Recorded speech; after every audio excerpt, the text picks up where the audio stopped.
اس کا ذمہ دار کون ہے؟ ابا بھی مجھ سے بہت ناراض تھے، کہنے لگے تم نے تو مجھے شرمندہ کر کے رکھ دیا۔ میں تو 5 وقت کی نماز مسجد میں ادا کرتا تھا اور 2 دن سے مسجد جاتے ہوئے کترا رہا ہوں۔ امام مسجد اور اہل محلہ مجھ سے 100 سوال کریں گے کیونکہ میرے ڈانس پر لڑکوں کی بیہودہ کومنٹس آئے تھے۔ بعض لوگوں نے تو میری بیلی ڈانس کو کاپی کر کے بھی شہرت حاصل کرنا چاہی تھی۔ کسی نے مجھ پر فتوے لگانے شروع کر دیے کہ ایسی لڑکیاں معاشرے کو بگاڑتی ہیں، ان پر ایکشن لینا چاہیے۔ محلے کے لوگ بھی میرے والد کو باتیں سنانے لگے۔ ابا لوگوں کا سامنا کرنے سے کترانے لگے۔ میں کالج جاتی تو لڑکے مجھ پر فکرے کسنے لگتے، بار بار میرے آگے پیچھے اس ڈانس کو کرنے کی کوشش کرتے۔ اس کی ویڈیو وائرل ہوئی تھی۔ برا تو مجھے بھی لگ رہا تھا کیونکہ میں بدنام ہو کے رہ گئی تھی۔ ہمارے گھر میں یہ سب باتیں معیوب سمجھی جاتی تھی، لیکن میں ان میں بالکل بے قصور تھی۔ ہاں یہ ہے کہ میں نے اپنی دوست سے اس ڈانس کے لیے 5000 لیے تھے، لیکن بدنامی مفت میں مجھے مل چکی تھی۔ ایک دن تو چینل والے میرے گھر پہنچ گئے، کہنے لگے کہ ہمیں آپ کا انٹرویو چاہیے، ہم اپنے چینل پر لگانا چاہتے ہیں۔ اس دن تو اماں ابا حیرت سے آنکھیں پھاڑے مجھے دیکھ رہے تھے اور میں ان کی طرف اجازت طلب نظروں سے دیکھ رہی تھی کہ اگر وہ کہیں تو میں انٹرویو بھی دے دوں۔ جو ہونا تھا وہ تو ہو چکا تھا۔ بار بار اصرار کر رہے تھے کہ اس انٹرویو کے وہ اچھے خاصے پیسے بھی دیں گے۔ پیسوں کا سن کر میری والدہ اور والد دونوں ہی کچھ نرم پڑے تھے۔ انہوں نے 1 لاکھ روپے کہا تھا۔ میرے والد نے اجازت دے دی۔ میں بڑی خوش ہو کر انٹرویو دینے کے لیے پہنچ گئی تھی۔ لوگ انٹرویو لینے کے لیے لائن میں کھڑے ہوئے تھے اور پھر مجھے اسٹیج پر بلایا گیا۔ کوئی مجھ سے ڈانس کی فرمائش کر رہا تھا، کوئی آٹوگراف مانگ رہا تھا۔ وہاں یہ میں نے کھل کر ڈانس کیا اور جتنے بھی لوگ وہاں پر اس ڈانس کو دیکھنے کے لیے آئے تھے، سب کی تالیوں کی گونج نے مجھے بجائے شرمندہ ہونے کے مزید خوش کر دیا۔ وہ شو براہ راست چل رہا تھا، پوری دنیا میں دیکھا جا رہا تھا اور میں دیکھتی دیکھتے مشہور ہو گئی۔ جب گھر لوٹی تو پریشان تھی، کہیں میری ماں باپ مجھ پر غصہ نہ ہو۔ مجھے شو کی انتظامیہ کی ہی طرف سے بڑی گاڑی گھر تک چھوڑنے آئی تھی۔ گھر میں داخل ہوئی تو میری ماں مسکرا کر مجھے دیکھنے لگی، کہنے لگی تجھے تو ہم ٹی وی پر دیکھ رہے تھے، کیسے ڈانس دیکھ کر لوگ تالیاں بجا رہے تھے۔ ابا کا موڈ بھی خوشگوار تھا، میں بھی خوش ہو گئی۔ چینل والوں کی طرف سے ایک چیک ملا تھا، اماں نے وہ چیک لے کر ابا کو تھما دیا اور ابا نے 1 لاکھ نکلوا کر اماں کے سامنے کیا تو وہ دونوں ہی آنکھوں میں چمک تھی۔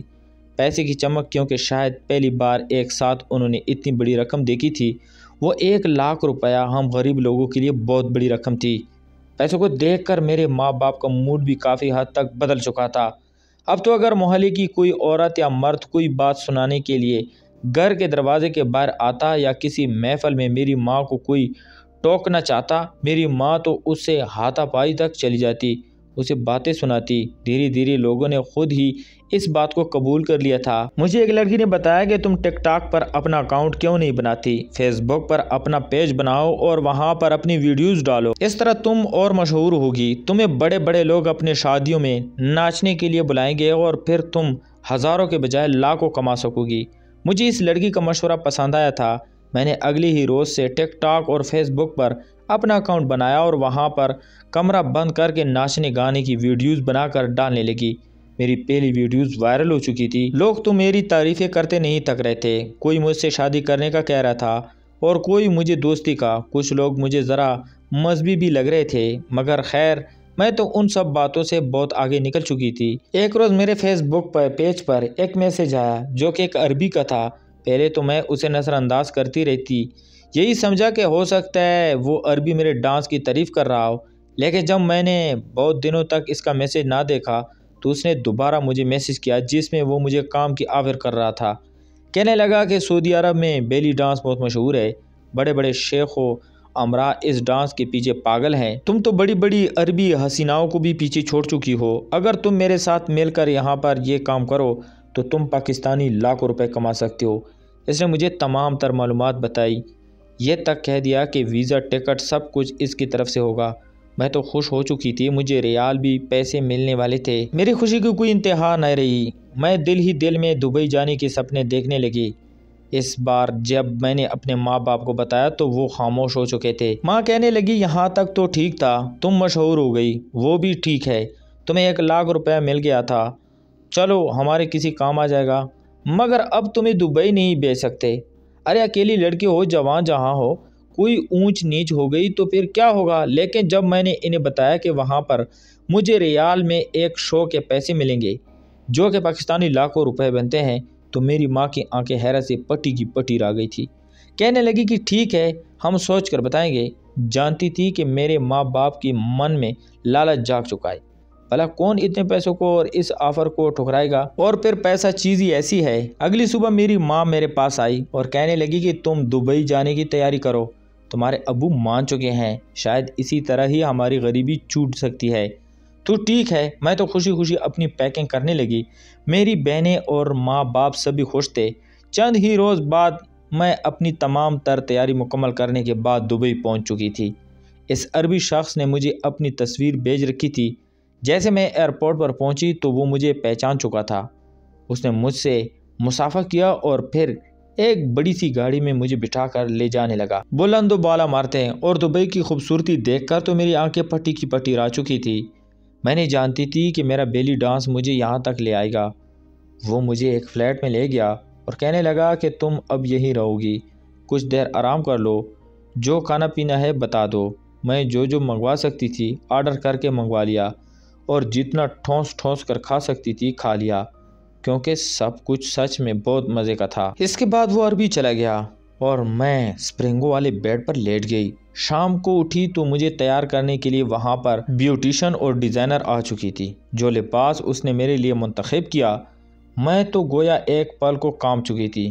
وہ لباس انتہائی بیہودہ تھا، کم از کم میں تو یہ لباس نہیں پہننے والی تھی۔ میں نے وہاں پر کھڑی لڑکی سے کہا کہ میں اس طرح کے کپڑے نہیں پہننے والی، میں نے جو کپڑے پہن رکھے ہیں میں ان میں ہی بیلی ڈانس کروں گی۔ اس نے اسی پل موبائل پر نمبر ملایا اور اس عربی کو وہاں پر بلا لیا۔ اس عربی زبان میں اسے شیخ کو اس بارے میں بتایا تھا، جو مجھے کہنے لگا کہ آپ کیسی باتیں کر رہی ہو، آپ نے اگر بیلی ڈانس کرنا ہے تو آپ اس طرح کے لباس پہن کر ہی کر سکتی ہو۔ اگر آپ یہ لباس نہیں پہن سکتی تو معذرت کے ساتھ آپ کو بھی یہاں سے واپس چلے جانا چاہیے۔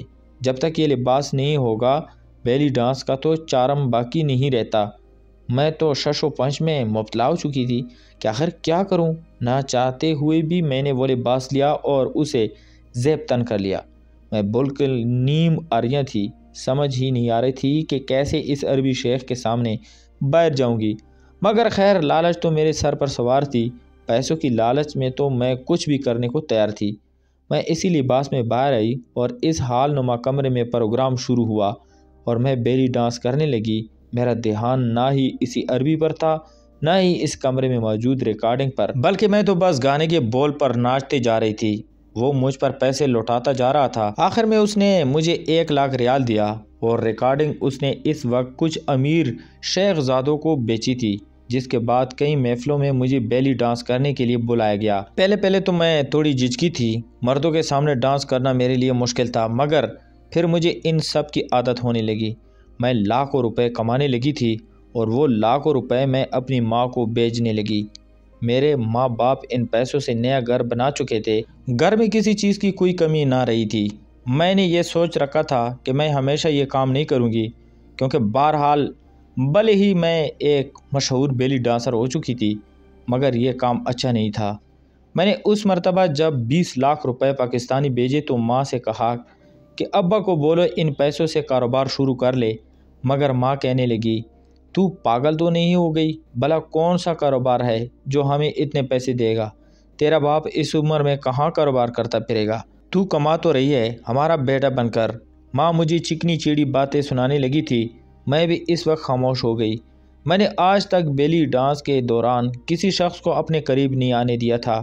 وہاں پر اکثر شادی بیاہ اور محفل ہی ہوا کرتی تھی۔ ڈانس کے اور بھی سٹیپس سیکھ چکی تھی، اس لیے جب میں سٹیج پر آتی تو لوگ واہ واہ کرتے نہیں تھکتے تھے۔ پیسوں کا تو ڈھیر لگ جایا کرتا تھا اور میں مزید مغرور ہوتی چلی جا رہی تھی کہ جب ایک روز وہ عربی میرے پاس آیا اور کہنے لگا آج رات ایک خاص پارٹی ہے، ارب پتی لوگ ہیں، تم نے ان کے سامنے بیلی ڈانس کرنا، جس کے تمہیں 5 لاکھ ریال ملیں گے۔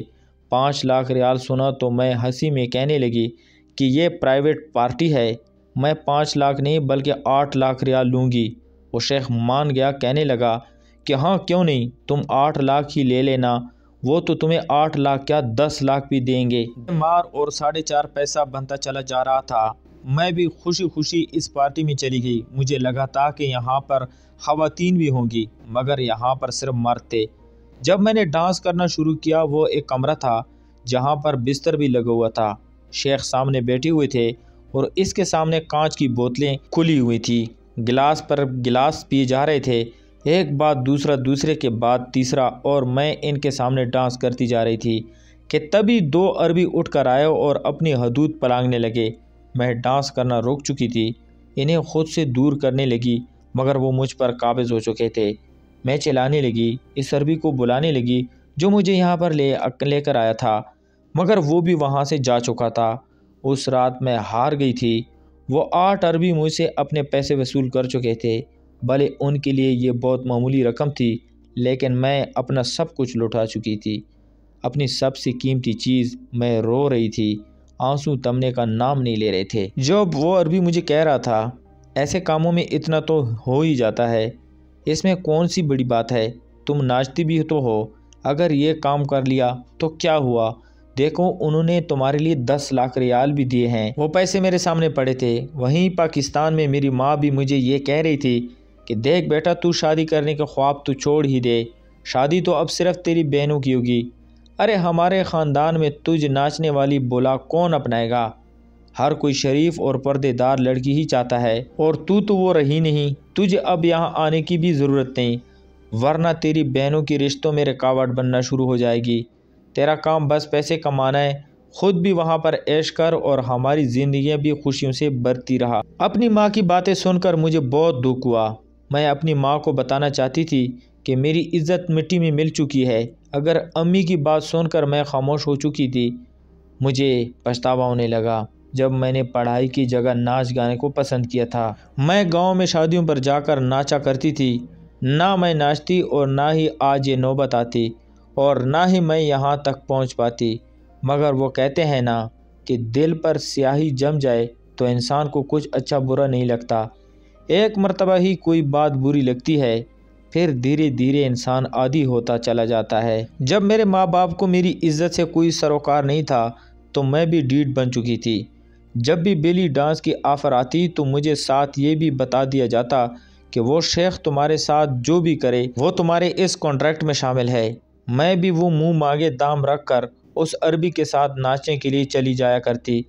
وقت اپنی رفتار سے گزرتا چلا گیا، میری قیمت لاکھوں سے کروڑوں میں چلی گئی، بڑا گھر بڑی گاڑی، پھر اس پیسے سے میں نے اپنا ایک برانڈ بھی لانچ کرایا تھا جس سے مجھے اضافی آمدن ہو رہی تھی۔ لیکن اس سارے عرصے میں میری ماں کی ایک بات سچ ثابت ہوئی تھی، مجھ سے کبھی کسی نے شادی کی خواہش کا اظہار نہیں کیا تھا، ہر کوئی مجھ سے جی بہلانا چاہتا تھا، لیکن وقت کے ساتھ ساتھ اب مجھے بہت سی چیزوں کی بھی سمجھ آ چکی تھی۔ میرے ساتھ ہر وقت میری باڈی گارڈ ہوتے تھے، کسی کی مجال نہ تھی کہ کوئی میرے ساتھ کچھ کر سکے۔ میرا پیسہ اب سر چڑھ کر بول رہا تھا، کیونکہ اب دبئی میں بڑے بڑے شاپنگ پلازا میں بھی میں پارٹنر بن چکی تھی۔ شادی کا خیال میں نے دل سے ہی نکال دیا تھا۔ میں دوبارہ کبھی پاکستان لوٹ کر نہیں گئی۔ میرا پیسہ ہر منٹ پر پل دگنا ہوتا چلا جا رہا تھا، اور یہی میری خواہش بھی تھی۔ تو پیارے دوستو، میں امید کرتا ہوں آپ کو آج کی کہانی پسند آئی ہوگی۔ اگر آپ کو ہماری کہانیاں پسند ہے تو ہمارے چینل کو لائک اور سبسکرائب کریں۔ تو ملتے ہیں ایک اور انٹرسٹنگ سٹوری کے ساتھ۔ اپنا ڈھیر سارا خیال رکھیے گا۔ اللہ حافظ۔